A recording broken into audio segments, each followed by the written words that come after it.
नमस्कार साथियों। Combustion in SI engine श्रृंखला के लेक्चरों की खंड 6 में आपका स्वागत है। इस खंड 6 में हम डिटोनेशन या असामान्य दहन के प्रभावों और उससे संबंधित जो विभिन्न थ्योरीज या सिद्धांत प्रचलित है उनके बारे में अध्ययन करेंगे।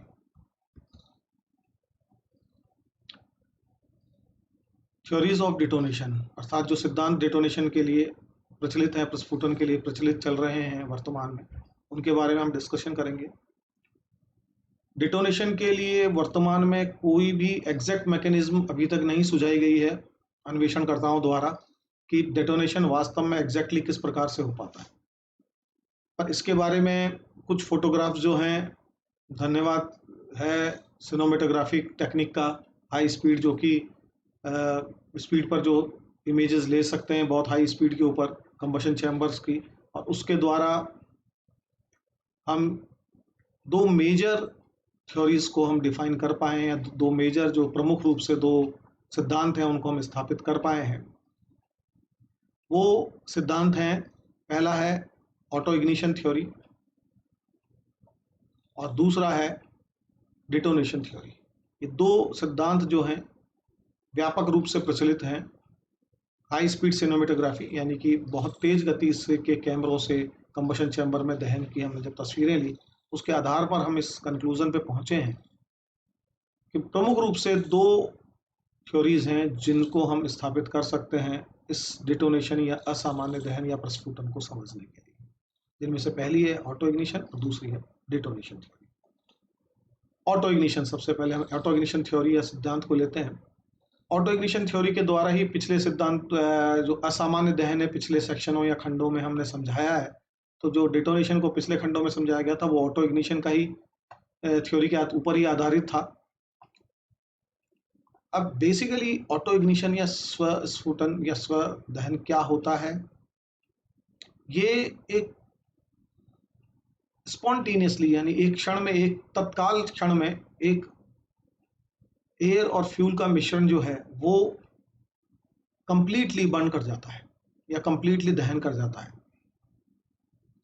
बिना किसी फ्लेम की हीट की आवश्यकता के। यानी कि इसमें खास तौर पे जो मुख्य रूप से ऑटो इग्निशन के लिए जो कैरेक्टरिस्टिक्स हैं, जो विशिष्ट गुण हैं ऑटो इग्निशन के, वो या पहचान जो है वो ये है कि एक तो फ्लेम नहीं होनी चाहिए, यानी फ्लेम का कोई सहायता नहीं ली जाती है इस इग्निशन के द्वारा। जो फ्लेम की हीट होती है उसका कोई यूज नहीं होता, फ्लेम की कोई आवश्यकता नहीं होती, बिना फ्लेम के ये इग्निशन होता है। दूसरा, ये इग्निशन जो होता है वो स्पॉन्टेनियसली होता है, यानी एक क्षण या ताक्षणिक रूप से होता है, बिल्कुल तुरंत हो जाता है, बहुत अत्यंत अल्प समय में कंप्लीट हो जाता है और बहुत तेज हीट प्रोड्यूस करता है। और सारा का सारा, तीसरा गुण होता है, सारा का सारा चार्ज एक साथ दहन करता है।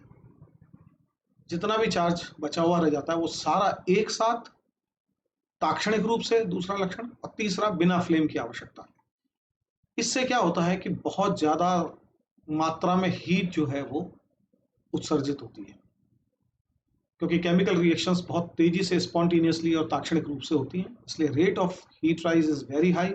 और इसी तरीके से प्रेशर में भी बहुत तेजी से उठाव आता है, तो रेट ऑफ प्रेशर राइज भी बहुत ज्यादा होती है।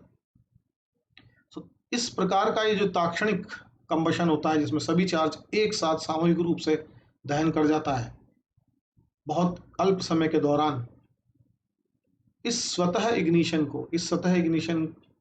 को जो कि बिना फ्लेम के होता है, यहाँ और ध्यान देने में, हम ऑटो इग्निशन की परिभाषा में लाते हैं और ऑटो इग्निशन हम इसे कहते हैं। अब इस थ्योरी के अंदर जो ऑटो इग्निशन की थ्योरी हम बता रहे हैं, इसमें ये माना जाता है कि जो फ्लेम की जो वेलोसिटी है वो जब तक ऑटो इग्निशन नहीं होता उससे पहले जो है वो सामान्य बनी रहती है। यानी उससे पहले, जब तक ऑटो इग्निशन नहीं होता उससे पहले कुछ भी लक्षण नहीं होते हैं डिटोनेशन के, कि डिटोनेशन हो सकता है या नहीं, इस प्रकार की कोई संभावना नहीं होती। और एंड गैस में जब अचानक ऑटो इग्निशन के लिए डिटोनेशन के फेवरेबल कंडीशंस या प्रभावी कंडीशन तैयार हो जाती हैं, तो बची हुई गैस या बचा हुआ चार्ज ऑल ऑफ सडन अचानक दहन कर देता है एक साथ। तो यानी यहाँ एक खास बात मानी गई है ऑटो इग्निशन थ्योरी के अंदर कि जो फ्लेम की वेलोसिटीज हैं वो सामान्य रूप से चलती हैं जब तक कि डिटोनेशन नहीं होता, कोई उसका प्री लक्षण या पहले से कोई लक्षण उपस्थित नहीं होता। अब यहाँ एक बात ध्यान देने की ये भी है कि जो ऑटो इग्निशन होता है उसमें मिक्सचर जो होता है या चार्ज जो होता है वो जैसे ही टेम्परेचर सेल्फ इग्निशन टेम्परेचर पहुंचता है तुरंत नहीं जल जाता, तुरंत ऑटो इग्निशन नहीं होता, चाहे चार्ज सेल्फ इग्निशन टेम्परेचर या क्रांतिक तापमान पर पहुंच जाए जिसपे कि फ्यूल सेल्फ इग्नाइट कर सकता है। उस ताप पे पहुंचने के पश्चात भी फ्यूल या चार्ज का मिश्रण, फ्यूल और एयर का मिश्रण यानी चार्ज कभी भी तुरंत इग्नाइट नहीं होता या ऑटो इग्नाइट नहीं होता। ये हम पहले भी अध्ययन कर चुके हैं पहले व्याख्यानों में भी। जबकि ये ऑटो इग्निशन होता है जब मिक्सचर जो होता है हमारा चार्ज है वो उस सेल्फ इग्निशन टेम्परेचर या क्रांतिक तापमान के ऊपर कुछ समय के लिए रहे, यानी कुछ समय के लिए रहता है, उस समय के लिए रुकता है, उस बहुत अत्यंत अल्प समय होता है वो, उस पर वो क्रांतिक तापमान आने के पश्चात ठहरता है और उसके पश्चात ऑटो इग्निशन होता है। यानी ऑटो इग्निशन और क्रांतिक तापमान पहुंचने के बीच में कुछ अंतराल रहता है जिसे हम डिले पीरियड कहते हैं या इग्निशन डिले कहते हैं। ये इग्निशन लैग से डिफरेंट होता है और ये रिएक्शन टाइम होता है बेसिकली। इस दौरान जो ये इग्निशन डिले होता है या ये जो फिनिट टाइम जिसके दौरान या निश्चित अल्प अवधि होती है, इसमें कुछ प्री फ्लेम रिएक्शंस होती हैं जिनके बारे में हमें अभी तक पूरी तरह से ज्ञात नहीं है कि किस तरह की प्री फ्लेम रिएक्शन होते हैं। जैसे ही चार्ज जो है वो क्रांतिक तापमान या सेल्फ इग्निशन टेम्परेचर पे पहुंचता है तो उसके पहुंचने के बाद कुछ प्री फ्लेम रिएक्शंस या अभिक्रियाएं संपन्न होने होती हैं। उन अभिक्रियाओं में कुछ टाइम लगता है और वो अभिक्रियाएं जो होती हैं वो बचे हुए चार्ज को, जिनमें ये अभिक्रियाएं चल रही थी, उनको ऑटो इग्निशन करने के लिए इंस्टेंटेनियसली यानी ताक्षणिक रूप से कंबशन करने के लिए, ऑटो इग्निशन करने के लिए तैयार कर देती है। ये जो कुछ समय अंतराल जाता है इन फ्लेम रिएक्शन को, इसको हम इग्निशन डिले कहते हैं। इसको इस ग्राफ के माध्यम से, चित्र के माध्यम से समझे। ये हमारा टेम्परेचर है और ये हमारा टाइम है। मान लीजिए किसी टाइम स्केल पे हम टेम्परेचर को डिफाइन कर रहे हैं किसी चार्ज के। अब किसी चार्ज का हम टेम्परेचर बढ़ाते हैं किसके माध्यम से? कंप्रेशन रेशो के माध्यम से।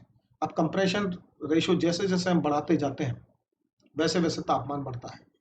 अब मान लीजिए कि ये तापमान जो है, ये टेम्परेचर जो है वो सेल्फ इग्निशन टेम्परेचर है उस चार्ज का जो चार्ज हमने लिया है। अब इस चार्ज का सेल्फ इग्निशन टेम्परेचर ये है। इस टेम्परेचर के ऊपर जो चार्ज है वो ऑटो इग्नाइट कर सकता है, स्व स्फुटन कर सकता है। तो हम कंप्रेशन के माध्यम से हम कंप्रेस करते हैं तो उससे तापमान बढ़ता है और हम सिर्फ इतना ही कंप्रेस करते हैं कि वो सेल्फ इग्निशन टेम्परेचर तक नहीं पहुंच पाता। तो इस अवस्था में क्या होता है कि जब हम उसे कंप्रेस करते हैं तो तापमान बढ़ता है, सेल्फ इग्निशन टेम्परेचर से नीचे ही रखते हैं, उस तापमान को रोक देते हैं कंप्रेशन। तो क्या होता है कि फ्यूल जो है वो, जो चार्ज जो है वो उसके पश्चात ऑटो इग्नाइट नहीं करता और स्वतः कूल होने लगता है या ठंडा होने लगता है टाइम के साथ। यानी कोई प्रकार का डिटोनेशन या स्वतः स्फुटन नहीं होता, ऑटो इग्निशन फ्यूल में नहीं होता। अब इसी फ्यूल को जब हम कंप्रेस करते हैं सेल्फ इग्निशन टेम्परेचर तक के लिए, दूसरे केस में देखें तो ये कुछ समय तक उस टेम्परेचर पर रुकता है। देखिए अभी भी उस पर रुका हुआ है और इसके पश्चात ये all of sudden auto ignite कर जाता है। यानी यहाँ तक कंप्रेस होता है सेल्फ इग्निशन टेम्परेचर पे, इस समय इस टाइम पे पहुंचता है यहाँ, और इस टाइम से यहाँ से लगा तक यहाँ ये कुछ अंतराल जो होता है मिली सेकेंड्स का, यहाँ कुछ नहीं होता, टेम्परेचर कांस्टेंट बना रहता है और कोई स्वतः स्फुटन नहीं होता। अचानक जब प्री फ्लेम रिएक्शंस कंप्लीट हो जाती हैं इस इग्निशन डिले पीरियड के दौरान, तो अचानक सेल्फ इग्निशन फ्यूल का हो जाता है। कंप्रेशन रेशियो बढ़ाते हैं तो फिर सेल्फ इग्निशन टेम्परेचर के ऊपर भी विभिन्न कंप्रेशन रेशियो पर यही अभिक्रिया है। पर यहाँ स्पष्ट रूप से आप देखें, यहाँ ध्यान देने योग्य बात यह है कि जो स्पष्ट रूप से यहाँ दृष्टिगोचर हो रहा है कि जैसे जैसे हम तापमान बढ़ा रहे हैं या कंप्रेशन रेशियो बढ़ा रहे हैं, आप देख रहे हैं कि ये जो इग्निशन डिले का पीरियड है, हायर कंप्रेशन रेशियो की तरफ बढ़ रहा है, ये कम होता जा रहा है। यानी यहाँ सेल्फ इग्निशन का टेम्परेचर, इग्निशन डिले का पीरियड जो है वो बहुत कम हो गया अगर हमने कंप्रेशन रेशियो हाई कर दिया और तापमान भी हाई कर दिया। ये हम पहले भी अध्ययन कर चुके हैं जब इग्निशन डिले को हम पढ़ रहे थे कि जैसे ही टेम्परेचर और कंप्रेशन रेशियो हाई किए जाते हैं तो केमिकल एक्टिविटीज बहुत तेजी से होती है। इसके कारण इग्निशन डिले भी, जो प्री फ्लेम रिएक्शन है वो भी बहुत तेजी से होती है और इग्निशन डिले जो है वो बहुत कम हो जाता है। तो उसी तरह से जैसे इग्निशन लैग कम हो जाता है उसी तरह से इग्निशन डिले भी लगातार कंप्रेशन रेशियो बढ़ने के साथ साथ कम होता जाता है। और इसके पीछे रीज़न भी वही है कि जैसे जैसे हम कंप्रेशन रेशो बढ़ाते हैं तो इनिशियल टेम्परेचर भी बढ़ता है, और कंप्रेशन के बाद का टेम्परेचर भी, सॉरी इनिशियल टेम्परेचर नहीं, कंप्रेशन के पश्चात जो टेम्परेचर वो इंक्रीज हो जाता है, प्रेशर इंक्रीज होता है, और ये दोनों ही फेवरेबल कंडीशंस हैं जो इग्निशन डिले या इग्निशन लैग दोनों को घटाती हैं और प्री फ्लेम रिएक्शनों को तेज कर देती है। दूसरी थ्योरी जो हम यूज लेते हैं वो है डिटोनेटिंग वेव्स, यानी डेटोनेटिंग तरंगे। इस दूसरी थ्योरी के अंदर ये प्रपोज किया जाता है कि ऐसा नहीं होता कि जब तक डिटोनेशन नहीं होता उससे पहले सब कुछ सामान्य चल रहा हो, ऐसा नहीं होता। जबकि डिटोनेशन होने से कुछ पूर्व, यानी कि जब फ्लेम एस्टेब्लिशमेंट प्रोसेस चल रहा होता है या स्पार्क हो रहा होता है, यानी स्पार्क के तुरंत बाद जब फ्लेम एस्टेब्लिशमेंट हो रही होती है, उस दौरान ही डिटोनेशन की भूमिका तैयार हो जाती है। अर्थात ऑटो इग्निशन में जहां ये कहा गया है कि कुछ भी घटित नहीं होता है जब तक कि डिटोनेशन नहीं होता है, डिटोनेशन ऑल ऑफ सडन होता है और उससे पहले सब कुछ सामान्य होता है। जबकि डिटोनेटिंग वेव थ्योरी के अंदर ये कहा जाता है कि सब कुछ पहले से सामान्य नहीं होता, जिस वक्त स्पार्क होता है उसके पश्चात जब फ्लेम एस्टेब्लिशमेंट होने लगती है तो डिटोनेटिंग वेव्स बनने लगती है। ये डिटोनेटिव तरंगे जो हैं कुछ प्री फ्लेम रिएक्शंस हैं जिनकी नेचर हमें पता नहीं, वो कुछ रिएक्शंस होती हैं उस फ्लेम एस्टेब्लिशमेंट के दौरान, वो एक डिटोनेटिव वेव्स बना देती हैं, जिसके बारे में अध्ययन अभी जारी है उनकी नेचर के बारे में। और ये जो डिटोनेटिंग वेव्स फॉर्म्ड होती हैं, ये बेसिकली ये शॉक वेव प्रोड्यूस करती हैं, और ये शॉक वेव जो है वो पूरे कंबशन चैम्बर में डबल स्पीड से चलने लगती है साउंड की। ये जो शॉक वेव्स हैं ये पूरे कंबशन चैम्बर के दौरान डबल सोनिक स्पीड, यानी साउंड की स्पीड से डबल स्पीड से, लगभग डबल स्पीड से ये कंबशन चैम्बर में ट्रैवल करती हैं और ऑसिलेट करती हैं। तो क्या होता है कि ये डिटोनेटिंग वेव्स जो इतनी हाई स्पीड से चलती हैं और बहुत एम्पलीट्यूड की होती हैं, ये कंप्रेस करती हैं चार्ज को, और इतना कंप्रेस कर देती हैं कि जो उसके चार्ज के विभिन्न अवयव हैं या जो पार्टिकल्स हैं वो इतने पास आ जाते हैं या कंप्रेस हो जाते हैं कि उस अवस्था में हो जाता है हमारा चार्ज कि वहाँ कंबशन जो है वो प्रैक्टिकली ताक्षणिक रूप से होने लगता है, यानी ऑटो इग्निशन होने लगता है। एक ऐसी अवस्था में आ जाता है कि जहाँ कंबशन जो है फ्यूल में ऑटो इग्नाइट हो जाता है और इंस्टेंटेनियसली या ताक्षणिक रूप से हो जाता है।